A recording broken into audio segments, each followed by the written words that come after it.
Hi, I'm Sierra, and today I wanted to talk about fibromyalgia. I feel like it doesn't really get the attention that it needs for as common of an illness that it is. I just think that there should be more education on it, and I feel like there's a lot of people out there that think that they're alone. So I just want to talk about it and create a community.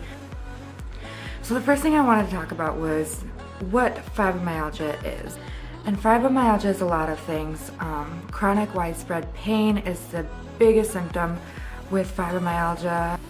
It's almost indescribable. Sometimes it's like you're sore, sometimes it's sharp stabbing pains in no particular spot for no particular reason. Dealing with that on a daily basis is a struggle that we all have to deal with, all of us that have fibro. Another thing is that there's a lot of times that we have tender joints, tender muscles, like sore tendons. Just all of that soft tissue can be really sore and really tender. So my biggest problem with this is when my friends will give me a hearty slap on the knee or a slap on the back, and it's hard to tell them that that hurts. It doesn't seem like it would, but it does. It's like your pain threshold is all the way up here when it should be down here.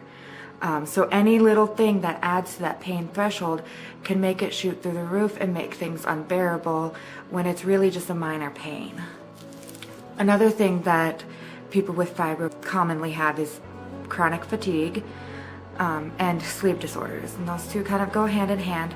When you have a sleep disorder where you're not getting enough sleep, or you're not getting good sleep, restful sleep, or anything like that, or if you sleep too much, a lot of things like that can affect your fibro. Like if I get slightly too less of sleep, or if I am in too much pain to fall asleep and I stay up all night, I am in so much worse shape the rest of the next day.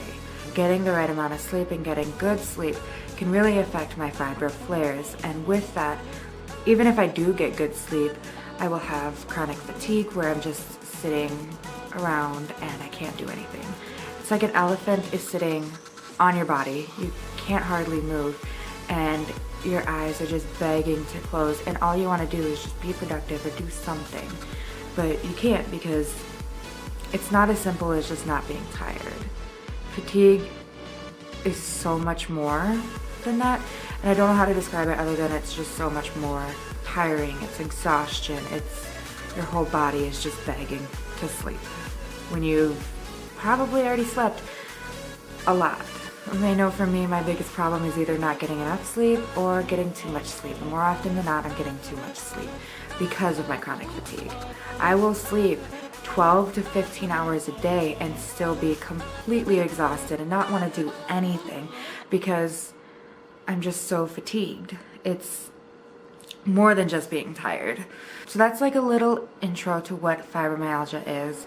It's that pain, it's that fatigue, and it's that tenderness. And things like walking around can be exhausting because your feet hurt for no particular reason, just other than that you're on them. And this is especially hard for younger folks like me. I'm 22, and dealing with this, I feel old. My body feels so tired and so worn down. Now let's talk about what it's not.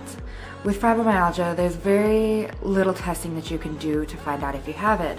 And so a lot of the times people can get misdiagnosed or not get diagnosed at all. With diagnosing fibromyalgia, there's typically this 16, I think, tender points where a rheumatologist or whoever you're seeing will poke and prod these tender points, and if they hurt and if they flare you up, typically that is enough for a diagnosis. But it's kind of a matter of ruling everything out first.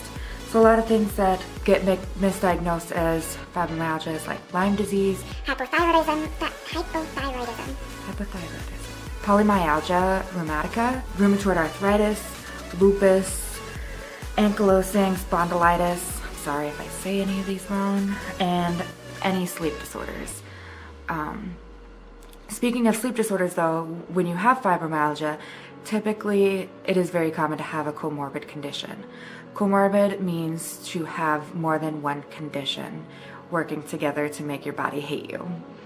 common comorbid conditions with the fibromyalgia is IBS or irritable bowel syndrome, along with other irritable bowel diseases, restless leg syndrome. And so that's a very hard thing to describe, where it's like tingling, but painful tingling in your legs, and the only thing that will really help is massaging your legs or running around, moving, things like that. So a lot of the times when I'm in bed trying to get comfortable, I'm just sitting there rubbing my feet together because my legs are so restless. Another is a bunch of sleep disorders. When you have fibromyalgia, more often than not, you're also going to have a sleep disorder. Whether it's insomnia, or that you sleep too much, or if you have sleep apnea. Also, like narcolepsy, if you have sometimes sleep paralysis, night terrors, anything. Typically with fibromyalgia, you're not gonna get good sleep. Some other common comorbid conditions are temporomandibular disorder, or TMJ, testomandibular joint syndrome. With this, a lot of the times when you open your mouth or when you close your mouth, there will be popping, clicking. Sometimes your jaw will lock in place. Chewing can be very painful when my TMJ flares up. Talking is pretty painful sometimes, but I typically try not to open my mouth and enunciate too much, because then I'm working my jaw a lot more. Chronic fatigue syndrome, we talked about that. Tension and migraine headaches.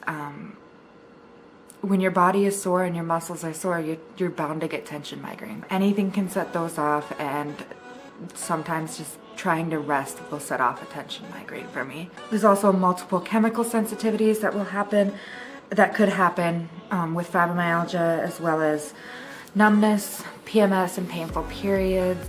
And I wanted to talk about that because my most painful time when I have fibromyalgia is when I'm on my period. And I know that might be too much information for some of you guys, but with fibromyalgia, PMS can really set off a serious flare.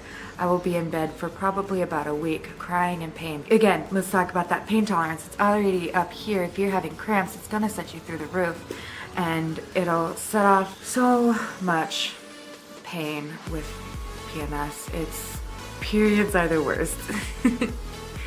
And it will generally cause me to have serious fatigue where I can't get out of bed. It's not a good time. Another thing that is comorbid with fibromyalgia pretty often is mental disorders or mood disorders. So depression and anxiety are pretty common.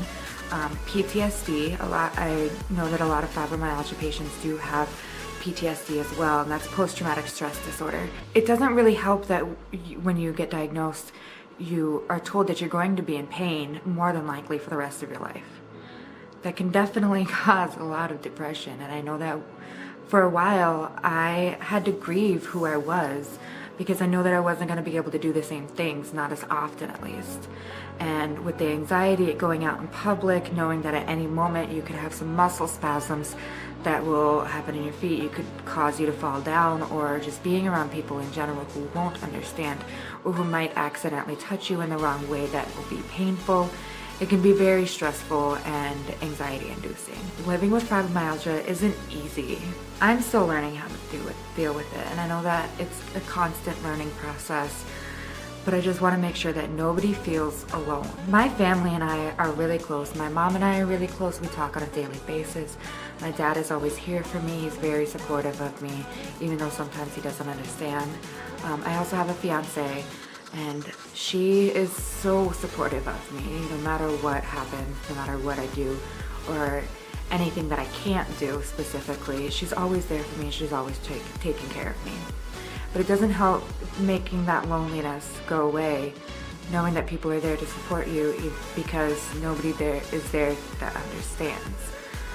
But I just want to make sure that all of you out there know that I understand, and there are people that understand, and there are people that will be here for you. But I want to help make it easier for some people by sharing my experiences. That is my introduction to fibromyalgia. I will be back next week, and I will be uploading weekly videos with my experiences, as well as information tidbits on fibromyalgia and what it is and how to deal with it. Peace out.